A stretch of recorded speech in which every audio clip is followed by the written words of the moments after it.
And the podcast begins with a song of rebellion. How can this podcast be my life? CD Burners. Rinse out the sugar from my mouth. No, you just have to keep drinking Ghost. You just have to eat the sugar and then drink more Ghost. Yeah, I need a Ghost mouthwash. It doesn't. It's like you ever have like a candy bar and then have soda and then soda just tastes like water. Yeah, Yeah, that's Yeah. kind of like how this because is. you have sugar mouth. Yeah. Hey guys, welcome to CD Burners. We're doing 4 Years Strong. This was an album. What is it called? Oh, What's the album called? What is it called? It's called. What is the album Hold on, called? I know what it's called. Dude, what is the album called? He can't even remember the name. Yeah, but it's things like that. I can remember like a ton of shit. And then I remember like little details and I don't remember the fucking name of the goddamn album. It is called Enemy of the World. So, All right, did you know that? guys, we are doing 4 Years Strong, Enemy of the World. Did you know that? Yeah, of course I knew Okay, that. I didn't know. I didn't know. Sometimes because they have a bunch of funny titles. And so They do. The song titles are great. I think this is a band that, at least to my knowledge, you and I were not super familiar with. No, we weren't super familiar with it, but I think I went to a 4 Year Strong show because I went to college in Boston, 2008 through 2012. And this album came out March 9th, 2010. And they're, as you guys know, 4 Year Strong from Worcester, Massachusetts, huge mass holes, big Boston guys. And I had a lot of friends at Berkeley that like were from Massachusetts and they loved this band. I was gonna ask if like your friends really liked this because they were one of those kind of like a Craig Owen situation. Like really, I feel like, oh, this band is from here. Really represent. Oh, like in Michigan. Yeah, I know in what you're Michigan, saying, you yeah. know, like if you have a band. Yeah, you're like at in that- the fucking Natick Mall, and you're like, yeah, I saw the guys from 4 Years Strong. Yeah, exactly. At Tilly's. I feel like that and especially because Boston is such a like ride or die for the things that they Totally. have, Yeah, like sports. Yeah. And I feel like this, I was going to ask, there's a lot of pride. was Erin into this? Did No, she know? wasn't either. She said some of her like friends, brothers, and stuff were into 4 Years Strong, but I don't know. She never listened to them. So it's funny that they are from like such a sports heavy town because listening to this, I can just imagine players like getting hyped up. Oh yeah, to hockey guys. This is like I was gonna say this is like a hockey fucking. It is a hockey album. This is a for hockey sure. album. Like Yeah. this is hockey rock. But like it's in look, I started off like I wrote in my notes 4 Years Strong, awesome. Mm. I really, really, really like 4 Years Strong. Like I really love this album. I think it's fucking awesome. It's so fun. This is a really fun album, and I want to start this off with a quote because I was doing work today, and I was telling one of the guys we work with, I was like, "Yeah, we're doing the 4 Years Strong album today," and he said, "I was like, this is probably like the best quote to describe what they sound like. I think they have a good sense of humor and yell about everyday problems." Mm. And I was like, kind of really sums it up. You kind of nailed it for sure. In what it is. Speaking of which, did you know this venue called the Palladium? Yeah, in Worcester. Yeah. Did you know you were aware of that venue? Oh yeah, Was it like a two? it's still a lot. It's still around. Was it like a 2-room situation? Yeah, you can do indoor, outdoor. That's where they're doing Sad Summer, or they have been. Yeah, because I listened to an interview with these guys and Sta. Alan and Dan, Mhm. and who were high school friends. They met when I think they were Mhm. like 14 years old, right? Also, the other thing is, are they like? I think they've got like some redheads in the band. Do they? They do. I think they've got some redheads in the band. So It's I probably was- that Boston Irish. that's what I was thinking, Yeah. and there is so when we just came back from Boston a couple weeks ago, and Oh yeah, if you Google image it, he looks like a fucking leprechaun in yeah, this yeah, Google image. yeah, no, it was like there's like bearded redhead There's guys. 4. Yeah, that's what I'm saying. I There's like 4 Andrew Santinos. I know. So I was like, holy shit, because we got back from fucking the airport and Aaron was like, oh yeah, do you see a bunch of redheads with attitudes? Yeah. And I was like, yes, like, yeah, dude. Why do you think they're called the Boston Celtics? You know, it's like a little leprechaun. I was like, the lady that was getting me into the fucking, that like checks your passport and shit and all that stuff. She's like, all right, come on. Like, come on. But like not in a dickhead way. Yeah. But like that's just how they are. We're just to the point, and Yeah. it's like blunt and real, and people think they're being mean, but it's just direct. Got to tell you, it turned me on a little bit when that lady was like yelling at me at the airport. I was like, yeah, okay, I will. Yeah, no, you're good. But so they were talked about playing at the Palladium a bunch and also working at the Yeah. Palladium a bunch. And one of the dudes, I guess, was like there so much where the Palladium was like, you either have to work here or go away, like do that or Yeah. like get away. So, in that venue, the way that they were talking about it reminded me of like hometown venues. Like that's the one that everybody went to. And that's, they think that those guys saw, their like first shows there. And I think one of their first shows was like a Converge and like Coalesce show. Could be wrong. There's a pretty fucking Boston hardcore scene, that like pretty heavy hardcore scene. Boston straight edge hardcore. They're brutal too. Like they Just, would like, beat fucking- people down and yeah. shit. Chill. The fuck. Uh, Also, like people are like still saying hardcore kids on the internet, and I'm like, you guys are like 43. Nobody, You're not a kid anymore. nobody is a kid. Yeah. But it kind of like what you're saying that it was like a really big hardcore scene in Boston it's pretty descriptive of what this band is, because I always thought that they were way harder than they actually are. I always thought that they were way harder than they actually are. My first girlfriend when I moved to California loved 4 Year Strong. She loved, this was like her favorite band. And I had never heard like this style of pop punk with this like driving double bass. Mhm. And like it does have like a little bit of like a hardcore. It's got the chugging. It's Yeah. like I never heard it. I remember really loving it. I remember Mhm. her showing me Wasting Time, and I was like, this is Oh my God. fucking awesome. Such a good like, song. It's so goddamn good. And that's, and then I think I dove into like a couple of the other songs, but it didn't catch me like right away like the other ones did at the time. So I think I just skipped past it. Now I wish I didn't, because I really enjoyed listening to this album. I think you said the quote from, was it Ricky that said it? I think a lot of the lyrics and themes on the album are like pretty surface level. Like they are teenagers, and this is like an album written for teens. It is easy core. It is accessible to somebody who's not fully ready to dive into hardcore, like A Day to Remember. Like it's pretty much exactly like A Day to Remember. So always, because I thought, I was like, oh, I know these guys are like big dudes with beards. I always thought they were like way harder than they actually are. And I think they were definitely influenced by stuff that's way harder. they were, obviously. But listen to this. So I was listening to this interview with shout out Shane Told, lead singer Syndrome podcast. One of the dudes was like super fucking emo. Like one of them was like super, super, super fucking emo and loved.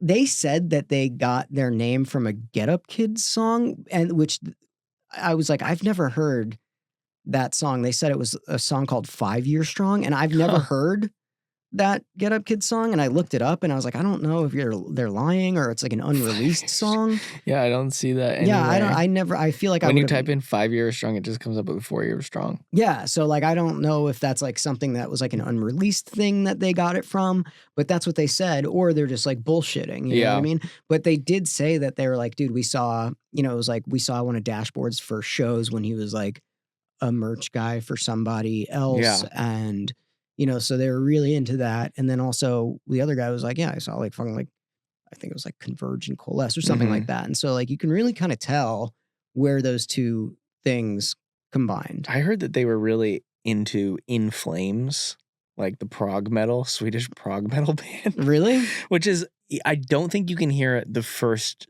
listen through this album. But I think the more you listen to this album, it's sneakily technical.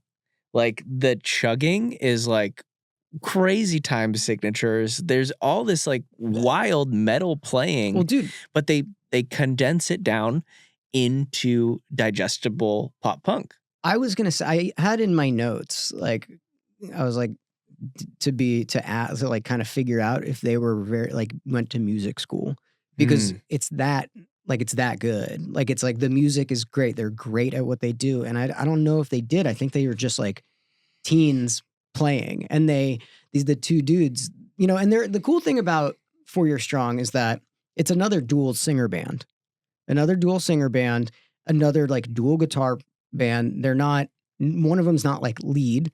One of them, they're just kind of switching off, and they do a lot of call and response stuff. And I think with that being said, them having like kind of even parts, even singing parts, like even guitar playing parts, it translates into them being really great friends, which translates into when you listen to it, you're like, I want to yell this with my friends. Yeah.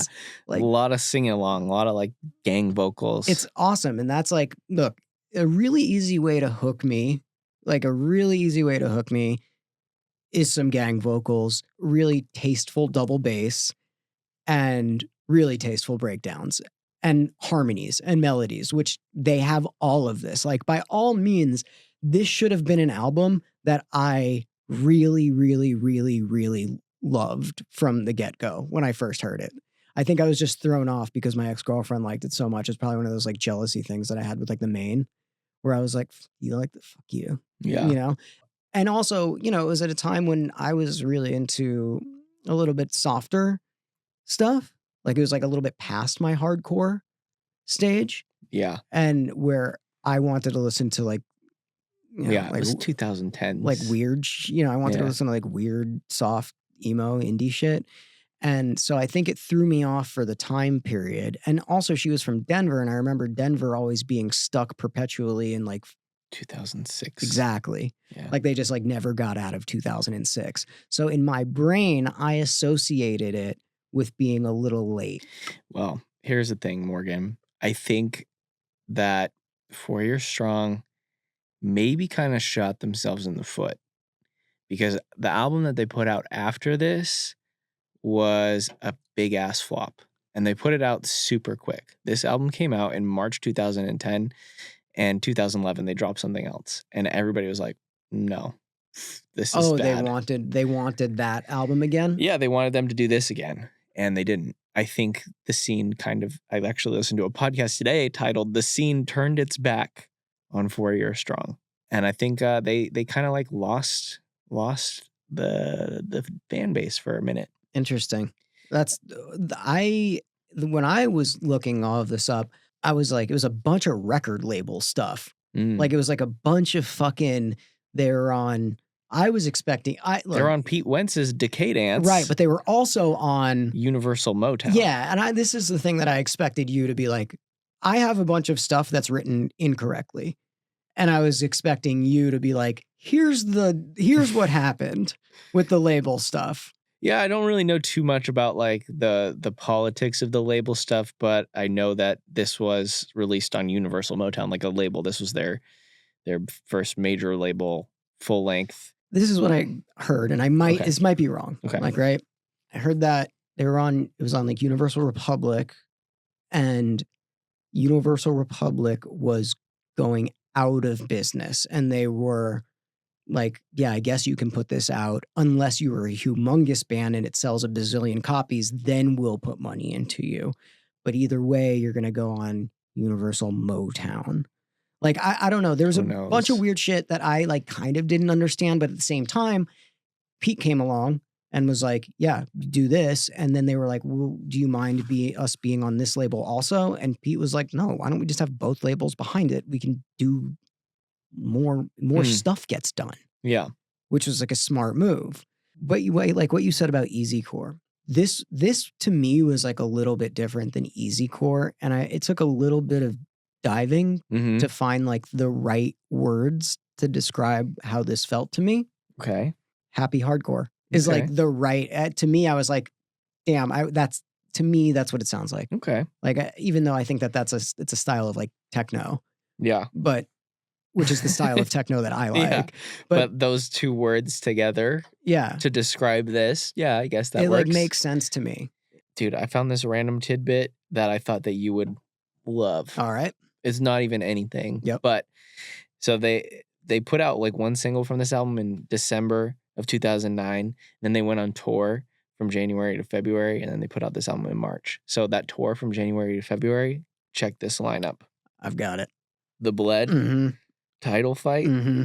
those are your guys. And it was also, I think, like, Strike Anywhere and This Time Next Year. yeah, those two. I'm like, whatever. That's but why I like, didn't mention them, dude, but I know those are two of your favorites. those, like, honestly, like, Like if you saw The Bled, The And Title Title Fight, Fight. and 4 Year Strong, that's a good lineup. We That's should an book that lineup. awesome lineup. That's a fucking awesome lineup. That's so cool, dude. These guys toured with literally everybody. Well, they're playing tomorrow, I think, at the Kia Forum with A Day to Remember. They have played. I actually looked up because I was like, it's just like in their Wikipedia. It's like, hey, they've toured with these bands, and it's every band. It's literally every fucking Yeah, band. they've been Like, doing it for a while. Yeah, they were tour guys. Like they were tour guys, and I think that that's also like why I was like a little bit intimidated by them for some reason, because I was like, dude, these guys are like road dogs by the time I was, just getting, and I was like, for some reason I was intimidated by 4 Year Strong. Yeah. I don't know why. Well, yeah, like you said, they're road dogs and they're still out there. They're on this huge arena tour now with A Day to Remember. Little fast fact here is people thought there was beef between A Day to Remember and 4 Year Strong. Was there? It's not confirmed. I mean, a couple, like, I think A Day to Remember did a Reddit AMA and somebody asked them about it and they were like, rumors are just rumors. But if you dig into it a little bit, it's pretty glaringly obvious that there was beef. Well, what was it? What happened was 4 Year Strong and A Day to Remember were both out on tour with Newfound Glory as direct support. And at the time, A Day to Remember was just blowing up. They were like picking up so much momentum. It like got to a point where they were just like way bigger and more well received than 4 Year Strong. And I guess A Day to Remember's management asked 4 Year Strong's team if they could just cut their set down a little bit so that A Day to Remember could play longer. And 4 Year Strong was like, fuck you, no. That's how the beef was born. Yeah, so it's just like dumb band shit. So there is a track on this album called Paul Revere's Midnight Ride, and it is rumored to be about the feud. And then A Day to Remember did a rebuttal with a song that is called Second Sucks. And they made a music video for it. And there's like a bunch of subtle references in the music video, kind of jabs at 4 Year Strong. Yeah, I didn't get to any of this. This is like not what I got into. And now they're playing together though. Yeah, now that they've squashed that beef, and they're touring the world together. So this album, as opposed to the album before this, it sounds like they wrote it in the studio together, like very much in the studio together, whereas opposed to I think the couple other ones, they just had individual like parts that they would bring to the table. It also was produced by a guy named Machine. Machine also worked on Miss May I, Fall Out Boy, and Cobra Starship's Viva La Cobra. It was a lot. He worked on a lot of stuff. I have his fucking Wikipedia up here. Some other noticeable ones: Hit the Lights, We Came as Romans, Oh Sleeper, Chiodos, The Amity Affliction, Suicide Silence, A Skylit Drive, Armor for Sleep, Haste the Day, 18 Visions, Gym Class Heroes, Lamb of God, Fallout Boy, Emmanuel, which, by the way, Emmanuel, I really loved. That was like a lesser known. Oh, yeah, I remember that. Yeah, they were like a lesser known band. And I remember being like, this is fucking sick. King Crimson, Head PE, this dude, White Zombie. Guy, Machine did a lot. Not to be confused with Gun Kelly. No. Which I was like, Different machine. I was reading this and I was like, it's produced by Machine. Like I was like fucking, but whatever. I think that's really Did cool. you catch what other names are on the liner notes? It was mixed by friend of the pod, John Feldman. I did see that. It was mixed by John Feldman. Should we get him? Nah, we don't care about a mixer. We don't really care about a mixer, but guys, if you don't know who John Feldman is, he did Swaco, Loser. He did Avril Lavigne.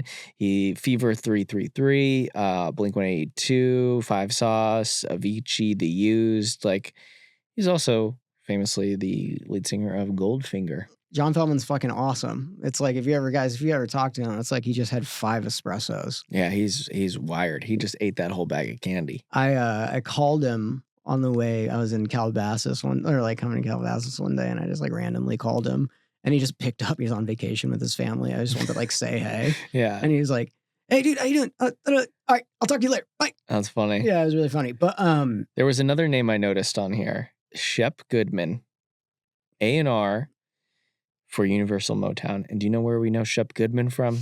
I feel like you've mentioned this to me before. He produced the Bayside album that we listened to. Got it. And he was that guy that worked with like American Authors and Jonas Brothers and Mandy Moore. Yeah, like a really strange. It was such a weird strange. Yeah, but he A&R'd this alongside Pete Wentz. That's pretty cool. I mean, it's another one of Pete Wentz's things where he was like, "I see the future. This is good. I like this," and fucking, one of those things. Decadence. I thought it would be cool to interview Pete for this one. Like, nothing about Fall Out Boy. Yeah, literally just 4 Years Strong. I thought that would be really cool. Ultimately, like, it's a pop punk. It's pop punk, but it's a little harder. But it's different. Mhm. It's like pop punk, but different. It's pop punk with chugs. You're gonna like this. So I was really, really impressed with the harmonies on this album. And you know who was the king of harmonies in my book? Saves the Dave. Midtown. That's right. So I was listening to the interview with them, and they were like, "Yeah, dude, we saw Midtown," and we were like, "All roads lead back." All roads lead back All to roads Gabe. lead back. And so that's where they start, that's where they like, "Oh shit, this is fucking awesome." They saw Midtown, another band that just is so goddamn good. So they sound like pop. It's like harder pop punk with really good harmonies. It's like, I also wrote, I listened to another album that we were supposed to listen to, and I wrote the opposite. It's recorded the opposite, produced the opposite of that album. I can't say I love the mixing on this album, honestly. I think it was just in comparison. Yeah. Look, this is a fun album to yell with. I also think that it's probably one of the coolest, strongest opening tracks ever. And they got the name of that song. It must really suck to be 4 years strong right now. From that AP article. Yeah. And I have the AP article. What did it say? Because I asked Anna over at AP, because the first thing I opened up was like a dead link. And so I was like, "Oh, do you have that? Do you have like a old AP alternative press? Like archive?" Yeah. And she was like, "It depends how old." But then I finally found the article. I can read the article because it's literally like a sentence long. Go ahead. And this is an alternative press article about Set Your Goals. And it's called "This Will Be the Death of Us. Newfound Glory comparisons will fall by the wayside with This Will Be the Death of Us. This album isn't so much the natural extension of Set Your Goals, it is the quantum leap forward by essentially entirely new band. Neither of Set Your Goals' current guitars played on Mutiny. Jordan Brown's lyrics are on point. He takes music industry scumbags, Complacency, co-frontman Matt Wilson, who, by the way, my ex-girlfriend also was very good friends with. I met him through my ex-girlfriend. I was like very intimidated by all these guys, even though Matt is like a really like small dude. He's like my size, for real, one of the singers of Set Your Goals.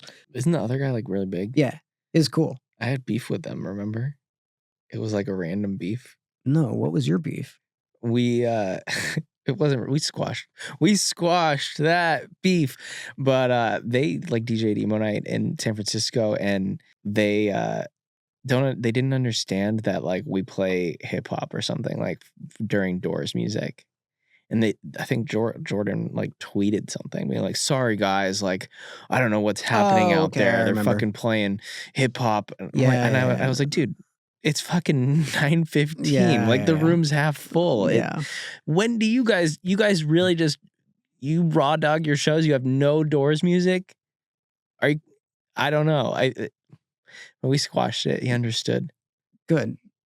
I forgot about that. But yeah, no, I was intimidated. I think it's because I was intimidated the fact that she like knew dudes in bands. Yeah. That They're nice guys. they by the are way. not. I We really totally became friends after I that. really liked. I didn't know the other guy. I just Mhm. knew Matt. I haven't talked to him in fucking ages. And he was like, you know, like at the time, I was like, I know a celebrity person, Mm. you know. So, whatever. The disc's full of guest shots. None more remarkable than Paramore's Hayley Williams in The Few That Remain. But honestly, Set Your Goals don't need any extra help making these songs sterling. In short, it must really suck to be 4 years strong right now.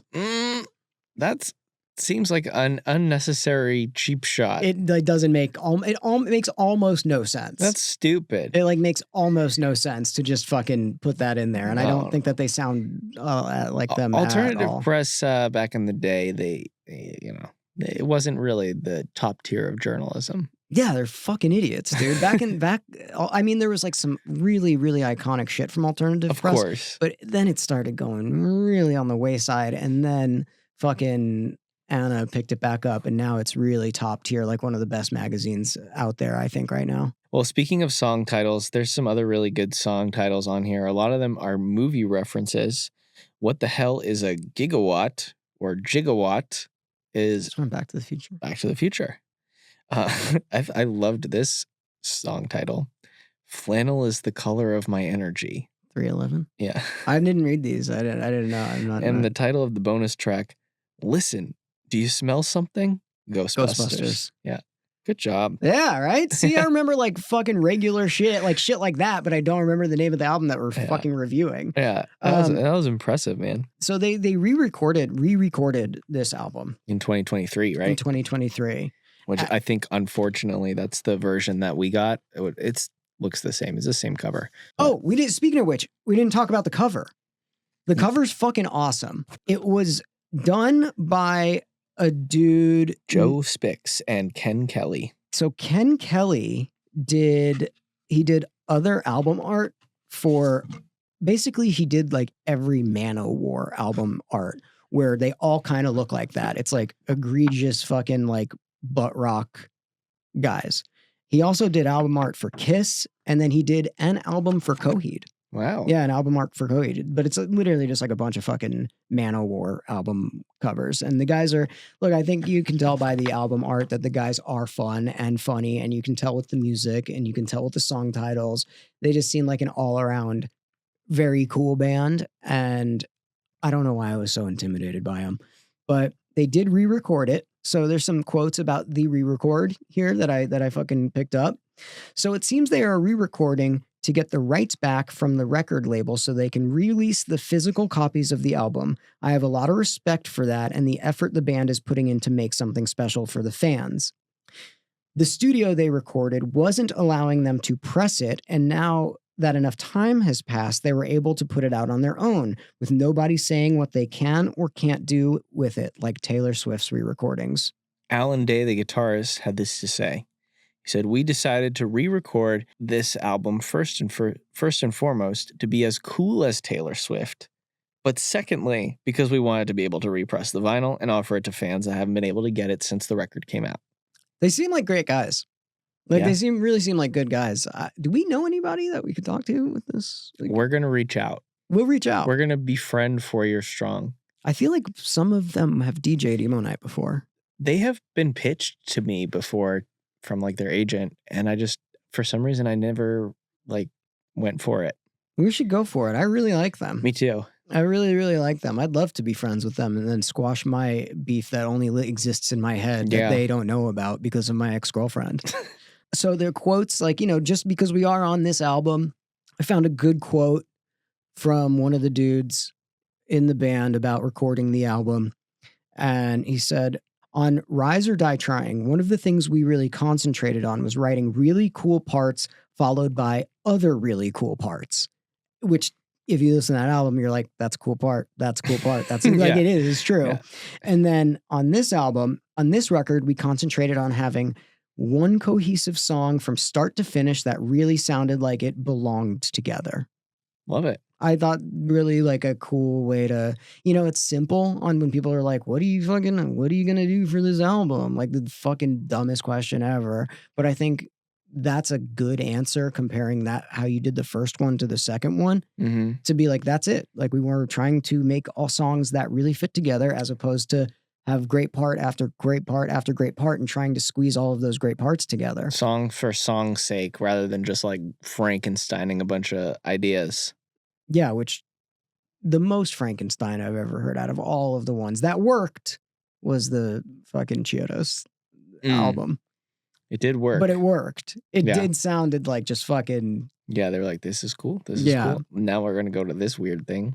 I have some Reddit stuff, and this is, it's a testament to like their fans and like all the. Also, by the way, like every Reddit comment was like, there must be 10,000 kids that have hurt their shoulder in the pit of a 4 Year Strong show. For sure. Every single kid was like, I hurt my shoulder in the pit.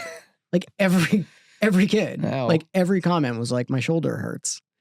From the Reddit 4 Year Strong, digging deep. 4 Year Strong has always consistently put on a fantastic show. Their energy and precision around fun is worth every dollar spent to see them. From support on the Easy Core tour to Warped Tour to opening up for Blink 182, they kill it every time. This is what I wrote. I was like, it's interesting that they released their cover album. They released a cover album. It was like at some in point. between Yeah. Rise and this. They put out an album of covers. And the way that they said it is like, the band explained the reasoning behind this album in a MySpace blog is saying that it's what we grew up listening to. Everyone has those songs that are consistently transport you back to when you were younger, whether they were in our bedrooms playing air guitar or riding in the car to Little League practice, or it was just that song that was all over the radio during that time, that awesome summer at the Cape. These songs have impacted us in a way, and we want to share that feeling with you, which is like, I think that people looking back on this album feel that way about this album. 100%. I just thought it was a really cool. I think it's a cool thing too when you're trying to write more songs to be like, let's take a look back at songs and imagine if we did them. I think that was really cool because I feel like that's how they felt about those songs is probably about how people feel about having this album being played when we were young and shit. So, What did you pick for if you like this, you might like that? bro, I fucking love It Must Suck to Be 4 Year Strong and Find My Way Back. Oh, those are your top tracks. Those are my top tracks. Okay. My top tracks, You could just say Wasting Time. Wasting Time. That's what I wrote. I wrote Wasting Time. And also, It Must Really Suck to Be 4 Years Strong. I think right it's now. just such a really awesome way to open the album. Wasted Time. That's not the opener, but that is Wasting Time. It's awesome. That's the first song I heard from them, and I was like pretty blown away. Yeah. I wanted all the songs to sound like that, yeah. and they kind of do, Yeah. but I think I wasn't at the time to receive them. Yeah. So while we were looking for like, if you like this, you might like this. Yeah. I forgot. It's really interesting. Like scrounging the Reddits because I was like, oh fuck, I remember that. Oh fuck, I remember that. Oh fuck, I remember that. And there's a band out there that I don't even know if they're like verified on Spotify or anything, but it was a band called Settle Your Scores. Ooh. And they sound like the thing is, if you like this, you will like that. Like it is that. Mm. Like you'll like it. I don't know how big they are, but I remember hearing this being like, oh, this is sick. I like, I put One Step Closer. Yeah. It's a little harder, It's a little harder. but I like it. I think that that's a good, if you like this, you'll like that. Mm-hmm. Look, if you guys haven't heard those bands, listen to those bands. We're gonna, I gotta fucking put it on our to-do list for somebody to make a playlist of all the, if you like this, you might like that. Yeah, I'm gonna that's do it. actually, I'm gonna do it now. I'm gonna tell Joni to do it. got to go through all of the fucking things. Yeah. And be Just like, skip to the end. It's fine. yeah, but poor Joni. Shout out Joni, dude. Shout out Joni. All right. All right, guys. Well, thank you for listening to this episode of CD Burners on 4 Year Strong. Come to an emo night near you. Go to emonight.com and click on tour dates to see where the hell we are at. If you're listening to this on Spotify, please give us 5 stars and a follow. If you're listening to this on YouTube, leave us a comment and I will respond. Last night I responded to Did you really? everything. I was in our YouTube channel and I was like, I'm just going to respond to everybody who has commented over the last 3 months. Dude, do it. He will I'm going to do it respond. now every week. He will respond to you. And I will fight you back. No, people were really nice. I was fighting people back on the Instagram. I Yeah. like fighting back in a boomer way on the Instagram or on the on the TikTok. So if you guys talk shit, I'll talk shit back to you. People are nice though, for the most part. If you're not, don't be. I'll fucking He'll get you. Yeah, but I'm not going to do it on YouTube. So just on the socials, I'll fucking get you. I'll get you, motherfucker. All right, motherfuckers. Have a great day. Bye.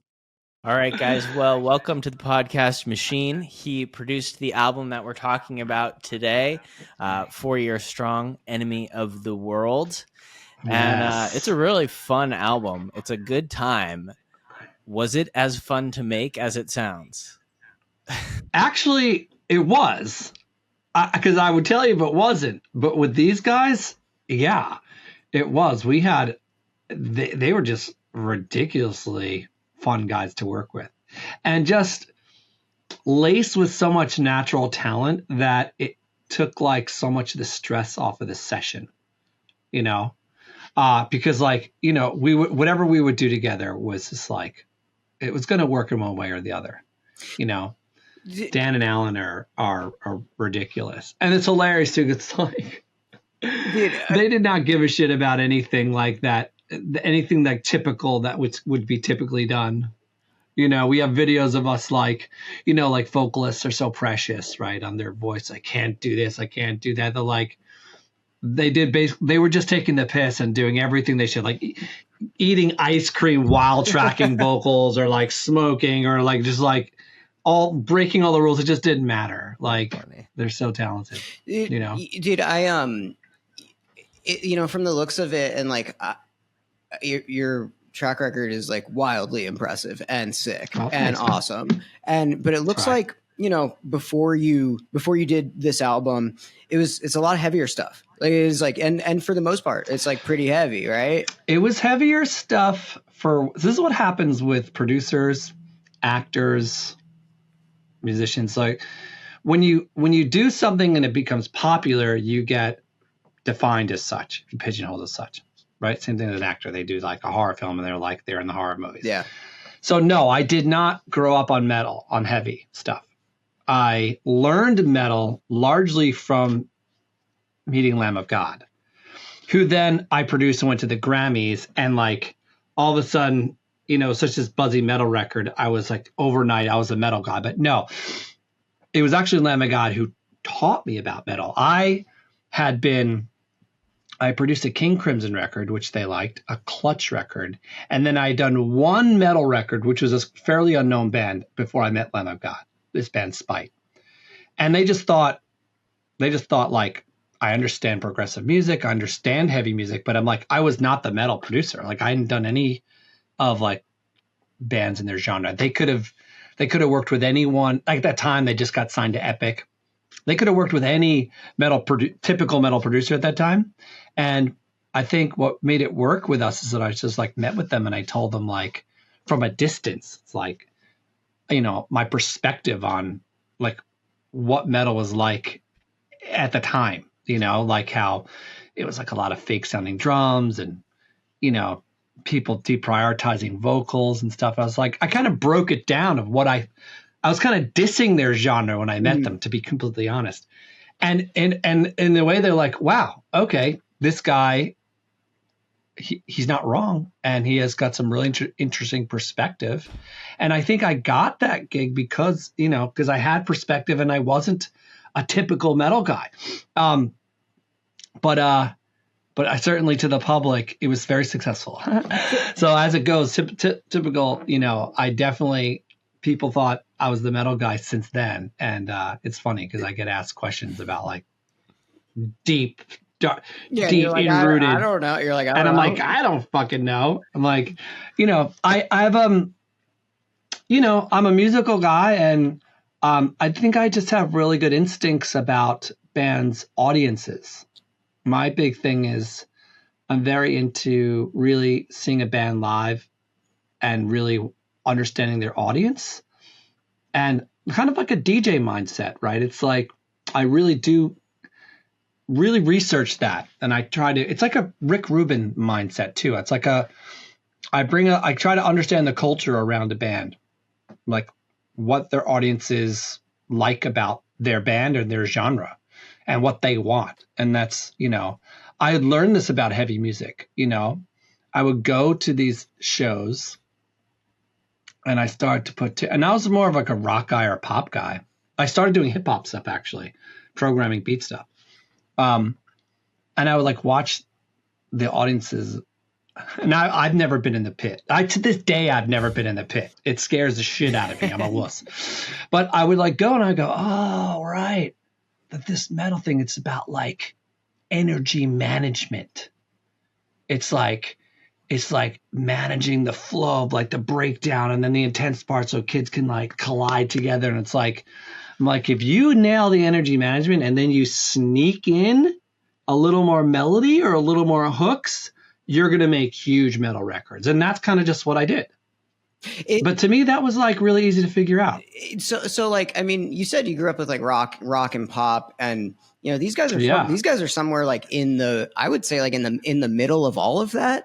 This is why we were such a good match at the time, myself and 4 Year Strong, because like, they were to be presented as a metal band. Dude, they scared me. To like, if you listen to this interview, my girlfriend at the time really loved them, and I just had an image of what they were like. I didn't know anything about. I think I heard like one song, and I was like, "Oh no, these guys would kick my ass if I met them." And so it kind of deterred me from listening to it, because also, my girlfriend at the time liked it. And I was like, no, I don't want to like that. And it deterred me. And now like going back and listening to it, I was like, holy shit, this is so goddamn good. And it's not as heavy as I thought it was. So here was the whole mission statement. Like I said, I kind of like do my homework and I kind of analyze bands and their audience, right? So this is what I mean. And I sought out 4 Year Strong. They didn't come to me. I very cool. Was aware of their band on their first record, which I had nothing to do with. And this record was the first one I did. Actually, that's a lie. I did a cover record before this, just as like a way to get in with them. I really want to, because I was so convinced I had this concept that I understood them. And I've heard Alan say in an interview, like at some points he felt like Machine understood our band more than we did as far as concept. So it's like, here's the deal. They were to be presented. They were living and thriving in the metal scene, right? Right. But this band had such a cool two-tribe way to bounce back and forth, because they were the big burly dudes, right? So like your Every Time I Die audiences and this that like would accept them. They were the way they came across. But in truth, they were like masking pop songs inside a metal sound. They were writing metal riffs in a major key, very unusual. Strange. And they were throwing in they could throw in hooks and stuff, and in a way that most metal bands wouldn't dare to do. So it was like I completely saw that. I was like, wow, these guys are accepted by these like heavier audiences that they play with. People love them, and a large part of the audience secretly wants a catchier song, and they're not really doing the math or the identity of like how this stuff is poppier by design and more major. So I was just saying, I was initially telling them, we have to put metalisms on you. We have to do double kicks. We have to do this because it'll sell you to your audience, and we can sneak in what is truly bigger and catchier about 4 Year Strong. You did that. And it worked. You did it to me. You did the thing. It worked. You did the thing. That's really incredible. And their audience is like, yeah.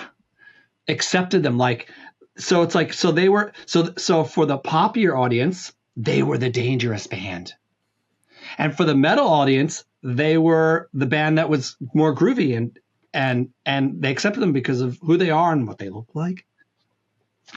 And that those two worlds worked together. It's, and I mean, that's what we did. It's sick that the way hearing you describe that, because I feel like, you know, what Alan said, you know, I feel like that sounds like you get them better than, and I wish that in the review that this like overview of what this album is, I wish I had that explanation of it, because I'm bouncing around trying to figure out how the fuck do I categorize this? How do I describe this? And you did it really, really perfectly.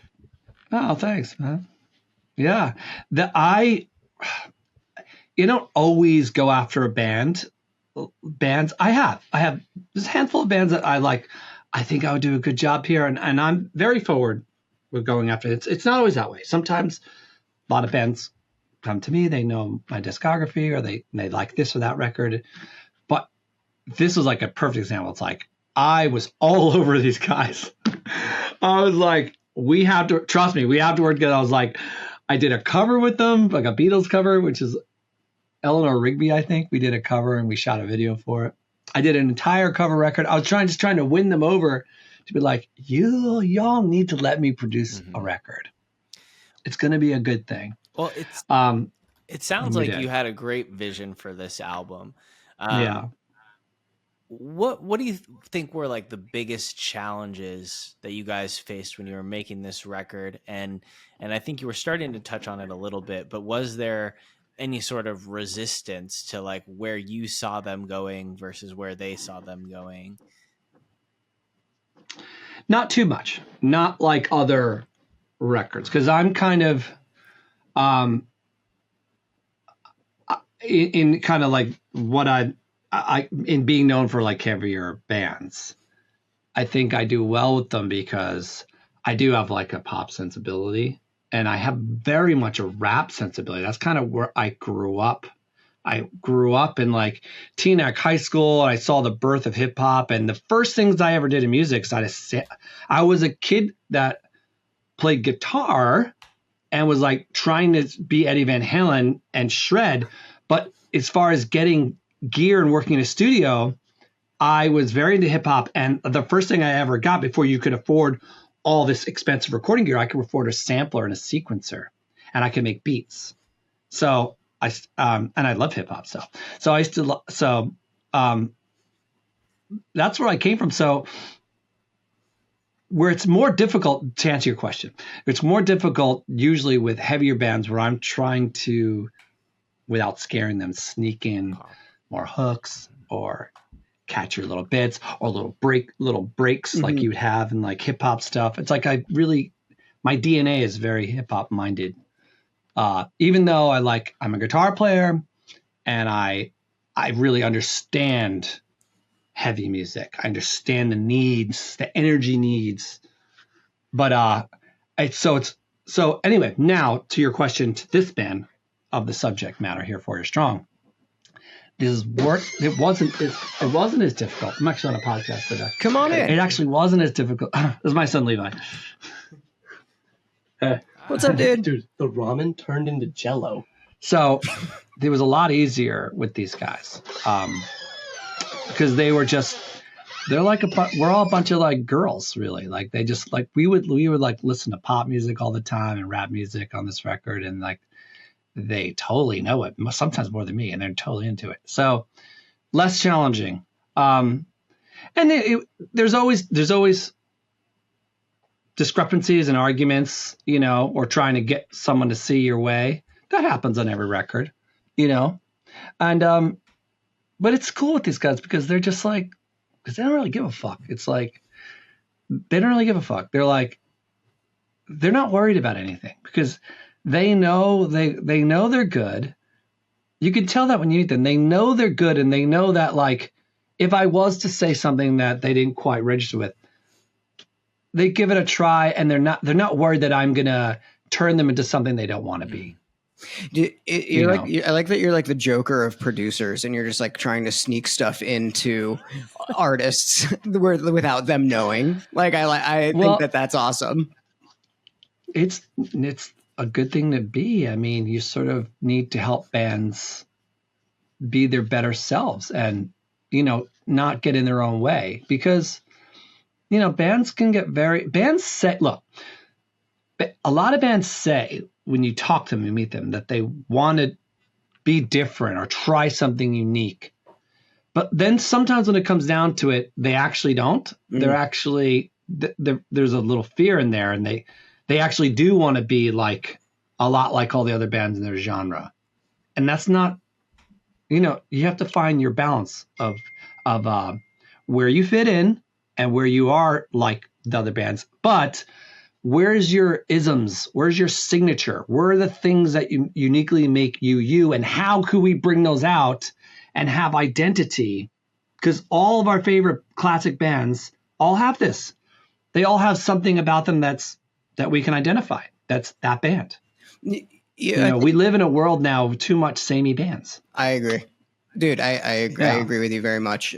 You said something, when we were talking about like the challenges of this record, you said something about the discrepancies. There's always going to be these discrepancies. And I think that rings true for like any group of people, right? Like TJ and I also, like, we don't see eye to eye and then come together. And 4 Year Strong really seems to be a band that if they were to have a disagreement, they'd find a great way to come to a conclusion of it. And just talking to you for like, 5 minutes now, I'm like, yeah, this seems like a really, really, really great match to put you guys together. But there's something that like I did want to ask, because I don't do a lot of research, but I do. So I do enough for these podcasts. I do my best to make sure everybody, that I'm not. Look, it is the podcast of misinformation, by the way. But we do, like I read, Alan and Dan grew up very close, and yes, when they were asked when people were like, what do you do in the band? And they both kind of were like, well, we kind of do the same exact thing. Not one of us is lead, not one of us is this, and we kind of just do the same fucking thing. There's no difference. Yeah, and so, it's true. They do have like a real cohesive musical DNA, and they really literally grew up together, and they were like in choir together as like children, like, and again, doing the dual vocals, all the natural sense of harmony. They grew up learning this together as children and just stuck together. It's an amazing story because you don't see that a lot. You don't. And so the question was, when you have a band or you have an artist, there are all these, like, everything is separate, and you're like, this is lead, this is this, this is this. Were there times where you're like, how did you differentiate those two, and how did you like make each one of their parts become their own parts? Because I know that they are very into being like, yeah, we know the same shit. You mean, okay, in specific, like, so it's differentiating them, say, vocally, or? Yeah, like as opposed to being like, all right, I'm going to track this as lead, like Alan as lead, Well, there's a theme. There's a theme. To be specific about vocals, there's a theme on this record, like, the way Beastie Boys interplay on a verse and switch them at another signature of 4 Year Strong. And they wrote this way before we met. Like, they were already interplaying and feeding off each other. That's already part of who they were, which I would never fuck with. That was amazing. So it's like, it's funny you say that, because I remember saying to myself, are the characters different enough for the average Joe? I know them personally. Right. I'm sitting in the room with them, but it's like, I remember being concerned about that. Like, and, I mean, I try to treat things to bring more separation when they're interplaying on parts and stuff, I mean, they're not vastly different. Not like the Beastie Boys, for example, where it's like you hear all the different voices. They're so blatantly different, right? No, I mean, I think you really nailed it with, like, because it is a characteristic of the band, and not a lot of bands can do that. Yes. And so I just was wondering if that like was challenging, being like, shit, there are so many different characters, there's so many other bands, but this makes that into this characteristic of this band. And I think honestly, man, I think that they've done it better than any of these other like dual, if there Yeah. are like dual, like dude, bro, you know, there's like Taking Back Sunday, a lot of time, like look, Right. I'll say this honestly, like I'll say it, it doesn't matter. At the time, I really loved it. I saw them live. They're the worst band I've ever seen in my life. But like, it's live, they're not always hitting it. Taking Back Sunday, I know. they're Right? 0% I've heard hitting it. It that, sounds yeah. like it sounds like a worse yeah. Taking Back Sunday cover band. And that was the one thing that like I you know, seeing 4 Year Strong, doing a lot of the research for this and actually like diving into it. I'm like, these guys are a band's band. Like they are a band. Yes. And it feels like Well it. said. It Another really- reason I was so into it. Definitely. Because it's like, oh yeah. I mean, I produced a lot of bands. And a lot of bands will be like, bro, when you produce us, you're going to get hit up by so many other bands. That is not true. That is true for a very select amount of bands that are truly bands, influential. Definitely put them in that category. And I knew that. They're just loved, you know? How do you not love these guys? They're like the guilty pleasure of metal. They're giving you the catchiest shit and they're like burly tattooed metal dudes. Like, you know, then you can bop, there's half the shit you can bop around like a little white girl. Too. Dude, you absolutely can. I like guilty pleasure. Yeah. Is really great, a really good overarching like bird's eye view of what it sounds like. Yes, and I knew that like this is going to be that. Like I'm sorry, I'm going back to the earlier in our conversation, but I knew like, oh, 2 poles here. I'm like, this is going to be the guilty pleasure for this whole heavy audience, and this is going to be the dangerous band for the popular audience, for like the frat kids and the sorority girls. They're going to be the both are great to be, and they had both. You know, I was like, yo. Let me at this. I love it. I see it. We ask this question on every podcast now that, you know, this album is quite far back in the rear view for you, but is there anything on this album, like when you listen to it now, that you would change? Yeah, no, but I didn't. Do you know I didn't mix it? Okay. Yeah. I didn't. John Feldman mixed it. Yep. And he did. And so, yeah. And so this is what happened. I want to tell you full disclosure here, because I'm not Mr. Perfect. That's fact. Same. So by design, we all were thinking at the time, okay, we're going to be the poppier Every Time I Die, right? And I did actually did. And this doesn't happen to me. This has happened like maybe twice in my entire career where I've mixed a record, and it happens to the best people, but it's not common for me. I mixed the record and they wound up remixing it, which is fair. And I'll tell you why. But so there is one regret that I didn't kind of see it the way John did with the additional production.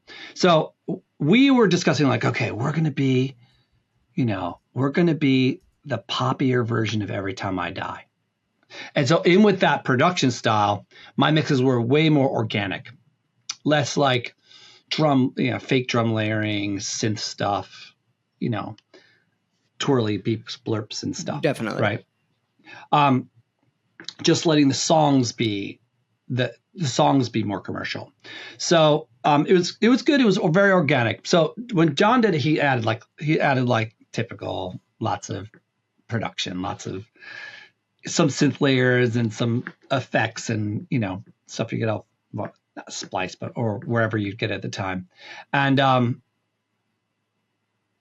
it definitely worked. I don't think John's mixes were as good as I could have mixed. It was a little difficult at the time. And John's much better at mixing now, by the way.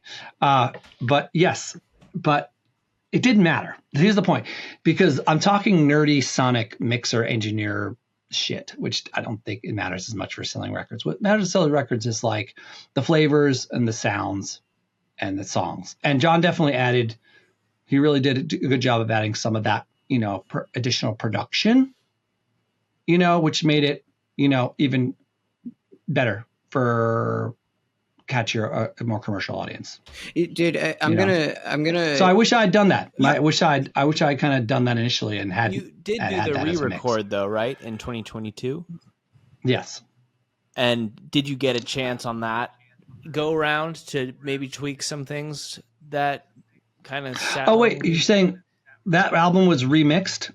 They re-recorded it. Didn't That they? I believe Will Putney did that. Oh, okay. But okay. Will Putney was. I introduced Will Putney to the band. Will Putney was an assistant or engineer for me. Got it. Back then. He was a very young.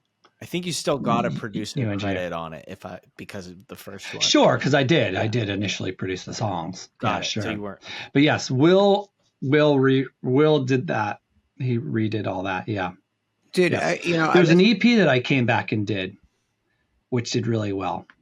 I just wanted to compliment you because, like, we asked that question to a lot of people, and a lot of people are like, no, I wouldn't change a goddamn thing. Like, it's perfect the way it is. Obviously, listening to these things through over the years, like those things that were when you first listened to it that weren't perfect become perfect because of how we have it in our heads.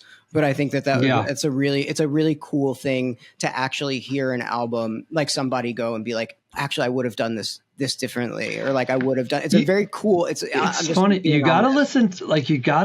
Your job is to really, like a DJ. You gotta really learn how to figure out what bands want. Like I remember once there's a different band. It's like it was a heavy band. It was like, everyone hits like 808 drops on like things. It's like we were saying, are we tired of this shit? Like 808 drops on this heavy breakdown shit. Are we tired of this? And then like, I think the band like put on their like whatever Instagram or Facebook at the time, like, should we not do 808 drops? And the fans were like, no, we love 808 sub drops. And of course they do. It's like they're sitting in the audience, the PA is going poof. It's like, yeah, put fucking, maybe if you think it's played and you're jaded. Yeah.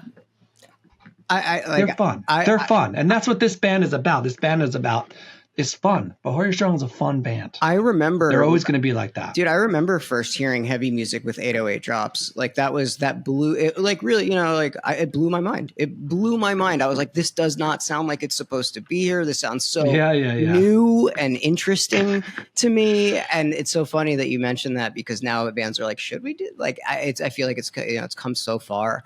I mean, it certainly has, right? It's like the world of backing tracks that we live in now. It's crazy. Dude, we like to some bands. We do like to bring people back, to the time when this was made. A lot of these albums, it's very rare we get an album that's like, we just did the Movements album with Will Yip, and I think that was 2017, and I think that's the latest album that that's on this like set of albums that we're going to be doing. Yeah. So okay. I like to transport people back into time and what it was like in the studio with those guys, and any memories that like really stand out for you that weren't necessarily mentioned in interviews and things that you haven't really talked about, where you like kind of look back fondly. You'll just be like going around your day and be like, actually, that was so fucking fun, or that was so cool. Just how we would like hang out and just break all the rules and just have so much fun doing it. As I was saying in the beginning of this conversation, it's like they were like looking on the internet for ways to find like catchy words. Like they don't care. And that's such a healthy way of not caring. It's like, they're not, it's impressive. It's hard to be in a band when there's a group of people, an audience waiting. It adds pressure, and not a lot of people can handle that very well. And I say they don't care. I mean, it's an attitude like that do care. But I mean, there's an attitude of like, we don't give a fuck. Like we're going to do what we feel, what's fun, and it's going to work or it's not going to work. And that was very apparent with this band, and it made a pleasure to be a part of. It's not always the case, guys. It can be very stressful with bands overthinking and worried about how everything's going to be received. And Right. we're getting it right, you know? So, yeah, we would just do ridiculous things like, they are really into goldfish. The cracker, the goldfish, and Hawaiian Punch. So I had like a 5-gallon water cooler. So I got powdered Hawaiian Punch, and I literally filled the entire 5-gallon water cooler. So we had a Hawaiian Punch water cooler at one point. That rocks. Dude, Yeah, dude, and just like I very much ridiculous. understand the when you say not care, like don't care. It's the Yeah. attitude that I kind of have with a lot of stuff. that's and a good it that's does, a good thing, bro. and it doesn't sound, and a lot of people are like, oh, you don't care. I'm like, no, I just don't care. Like No. somebody's going to watch this on the internet and go, that guy's cringe. I hate that guy. That guy sucks. I'm not going to look at it. Does not bother me one bit. You can't, it doesn't matter what you can't, I don't care. And it's not in a way that like, It's about not getting your own way. Like the attitude of not caring. It's you do care, but it's about like allowing yourself to not get hung up or overthink or let changes or decisions or work slow you down too much, right? There's a good book, actually, The Subtle Art of Not Giving a Fuck. I don't know if you've ever heard of this. TJ, Like have you read I don't that? know. I feel like that's a, Don't ask me have it who up there. don't ask me who the author is. I'm horrible at that. It's a good one for you guys or your audience. I recommend it. Kinda how I just- Art of Not kinda Giving a just- Fuck. And it really explains this and helps. And this is really nice for you're not going to go further if you're stuck in your own head. I really think that that's a great place to leave Yeah. this interview, and it really does Right on. describe the album in a big way. Yeah. Like it really Right on. does. Like the album makes more sense to me now Nice. just from Awesome. hearing that. Well, Machine, thank you so much for hopping on CD Burners. My We pleasure. appreciate your time today, and it was so great to talk to you and learn about this album. And hope you have You a got great it. weekend, man. Dude, honestly, why are every producer that we talk to are way cooler than the bands? like infinitely Really? cooler. Yes, dude. It's shocking. Like it's very shocking and so much more fun and easy to talk to. I think it's because and I'll tell you why I think it's this is that bands do the PR route, and so it's like set Yeah. answers to things that they are getting asked all of the time, and Yeah. producers are like, shit, I never really got to talk about this in this way. And from Yeah, my yeah. perspective, it's like I feel like you guys are usually getting interviewed by like, I don't know, Sound Magazine and being like, what fucking mid did you use in this? And I'm like, I don't know what that is. Also, Don't care. Yeah, it's not my band. It's fun for me to talk about from a distance as well. It's like I imagine if you're in the band and you're worried about what you're going to say, you're talking about your own band, how it's going to translate, or I could see it being more nerve-wracking, I guess. Hey, That's how I feel about producing bands. I find it much harder to be in a band. It's a lot easier for me to had outside perspective. It's definitely where I belong in life. It's easier. I find it easier. It's like I can make smarter decisions from a slight distance, get to meet the band, be a part of it for the moment. But it's like, it's easier when you're you're on the outside. Yeah, you've got a little to bit make of that. decisions. Got a little bit of that separation, right? Like a Yeah. tiny bit of that, dude. It's like your friend tells you what's wrong with him in his life or his girlfriend. It's like you sitting there going, do that. But when you're in the relationship, it isn't that easy to make those decisions or moves. What a Same fucking thing. awesome way to describe what you do. It's like I feel like that makes so much sense to everybody. It's a really great analogy to like really take a look at what production actually is. I don't want to keep you too long, but I'm just interested personally on like what you're like kind of listening to. This is not part of the questions, and I just want to know like what you're like in. What have you heard lately that you're like, this sounds awesome? What's different? Like what are you on? Very recently, Dead Poet Society. What? I Are don't you know what that familiar? is. No. I'm looking up right now though. Ah, dope. I'm super into the UK alternative heavy bands. Like Nothing But Thieves, Biffy Clyro. There's a band I'm producing now called Vukovi. check them out. They're amazing. I'm Okay. literally going to hang up and just go right back to the Vukovi mix. I'm gonna write this down. How do you spell that? Vukovi, Vukovi. I would have never found that in a million Dude, years. And another one, the coolest band that I've gotten to work with in a while, called Unpeople. Super write this buzzy. down. They're super buzzy. Check them out, bros. People. They're doing very well. They've just come out. They're all on Sharp Tone Records, both Vukovi and Unpeople. And it's just super exciting. I love stuff. the way that Unpeople just like, smart, alternative, heavy, UK minded stuff. dude, I love the way that That's my the shit. Unpeople stuff looks already. It's got Dude, like check 'em out. already grabbed me. So that's great. Sweet. This is sick. All right, man. I hope we do Right this on. again soon. This is really fun. Sure. Good, bros. All right. Anytime. Let me know. Talk to you soon. My pleasure. Bye. All right. Later, guys.